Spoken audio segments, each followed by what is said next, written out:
Where is the paradise of Shangri-La hidden, the map that was forbidden to be shown?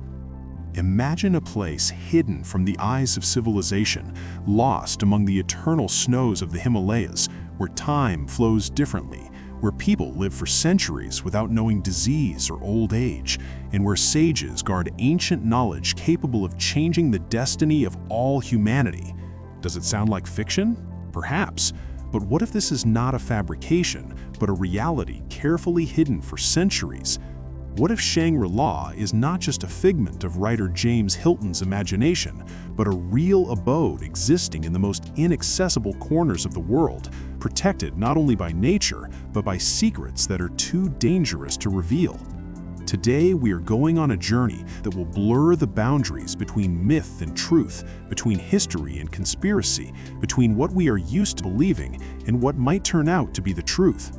You will learn why the governments of various countries have tried for decades to find this legendary valley, why some researchers disappeared without a trace after getting close to its coordinates, and why even today, in the age of satellites and artificial intelligence, Shangri-La remains one of the greatest mysteries of the planet. Are you ready to look behind the veil of illusions and see what has been hidden from us?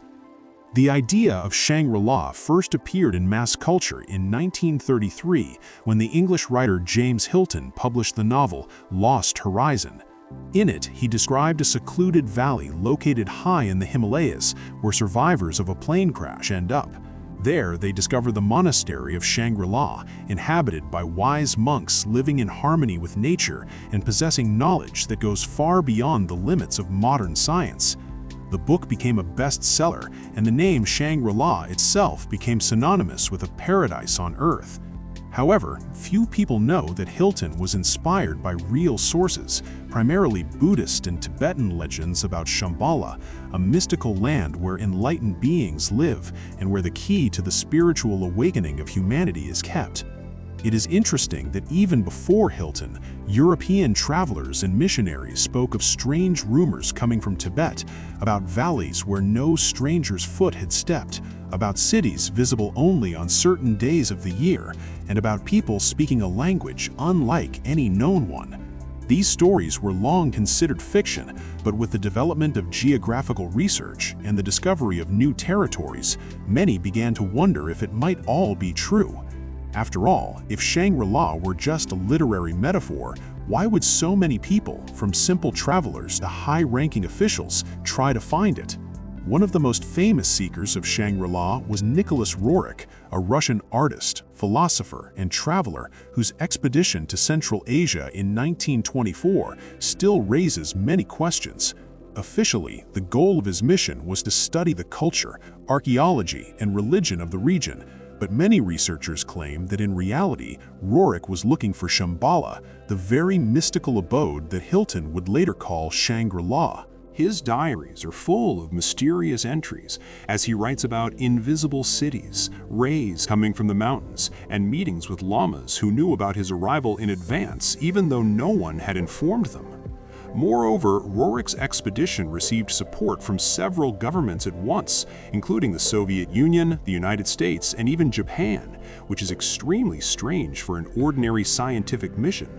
Why would such different countries suddenly show interest in the same man?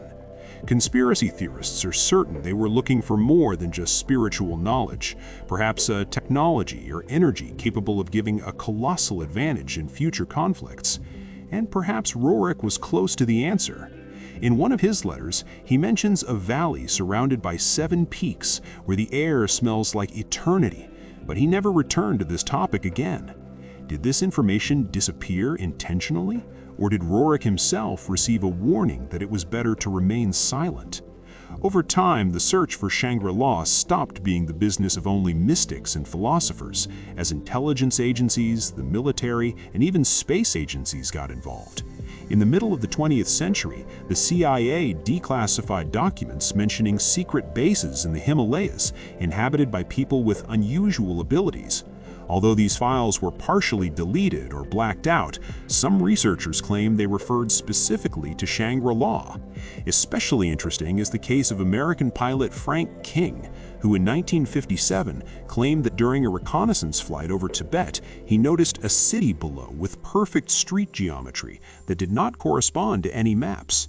He reported this to his command, but was soon dismissed for health reasons, and his records vanished. A few years later, King died under mysterious circumstances, officially from a heart attack, but his wife claimed that before his death he kept repeating the same thing: "They do not want us to find it." Who are they? Governments? Secret societies? Or the inhabitants of Shangri-La themselves who decided that humanity is not yet ready for their knowledge? These questions remain unanswered, but they are exactly what fuels the conspiracy theories that make the story of Shangri-La so vibrant and unsettling. Geographically, the search for Shangri-La is concentrated in the Himalayan region, especially in the hard-to-reach parts of Tibet, Nepal, and Bhutan. Many point to the Barun Valley, located in eastern Nepal, as a possible location for the legendary abode.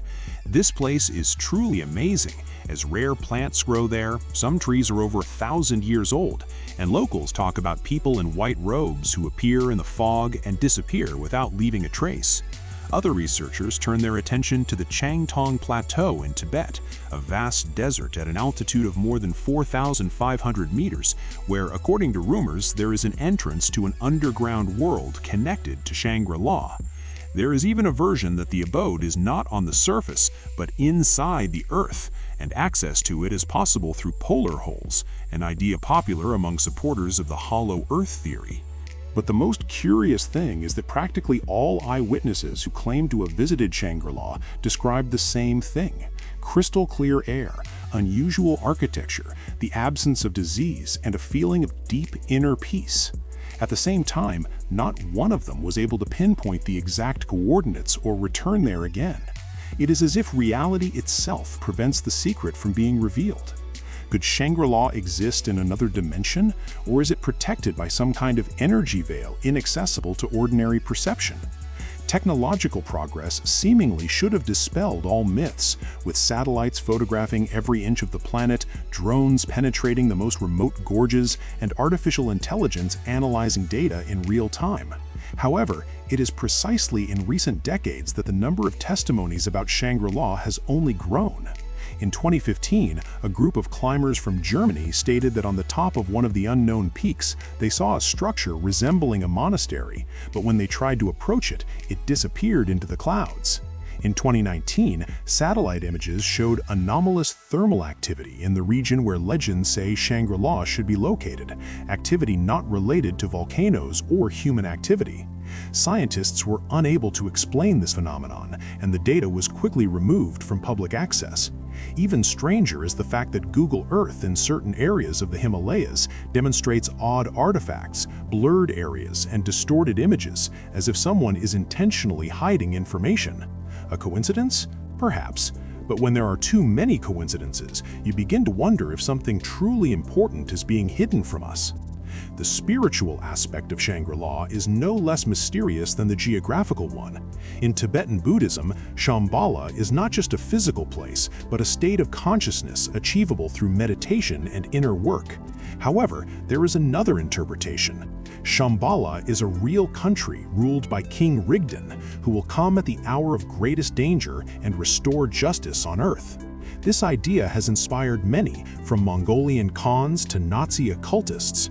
Yes, it was the Nazis in the 30s of the last century who sent expeditions to Tibet, hoping to find Shangri-La and use its power to establish the Thousand-Year Reich. They believed that the Aryan race originated from there and sought not only spiritual knowledge, but also ancient technologies capable of giving them an advantage in the war. Although these missions officially failed, some historians claim that the Nazis did find something, perhaps an artifact or information that influenced the development of German wonder weapons. After the war, many participants in these expeditions disappeared and the documents were destroyed, but the rumors remained, and they still excite the minds of those who believe that Shangri-La is not a myth, but a reality too powerful to be revealed to the world. If we assume that Shangri-La exists, a logical question arises. Why hide it? One of the most common theories is that the inhabitants of Shangri-La are not just monks, but representatives of an ancient civilization, perhaps even of extraterrestrial origin, who observe humanity but do not interfere in its development. They're waiting for the moment when we become mature enough to accept their knowledge without destruction. Another version is more pragmatic. Shangri-La stores technologies capable of solving all of humanity's problems, from the energy crisis to aging. But these technologies could also be used for harm if they fall into the wrong hands.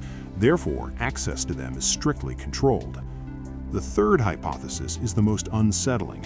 Shangri-La has long been found, but is kept secret by world elites who use its resources for their own enrichment and power.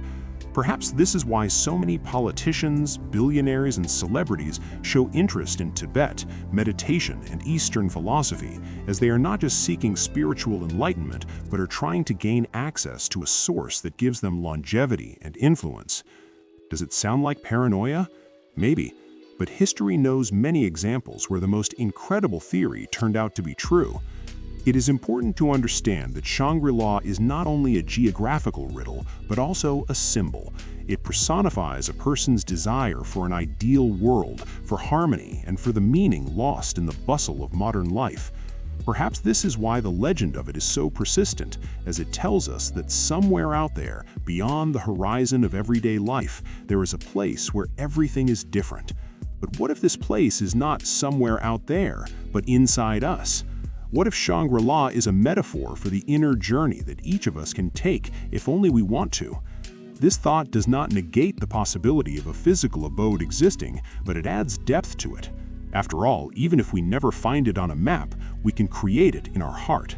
And then perhaps we will be the ones who bring the light of Shangri-La to this world, and not the other way around. So is it worth looking for Shangri-La? The answer depends on what you are looking for.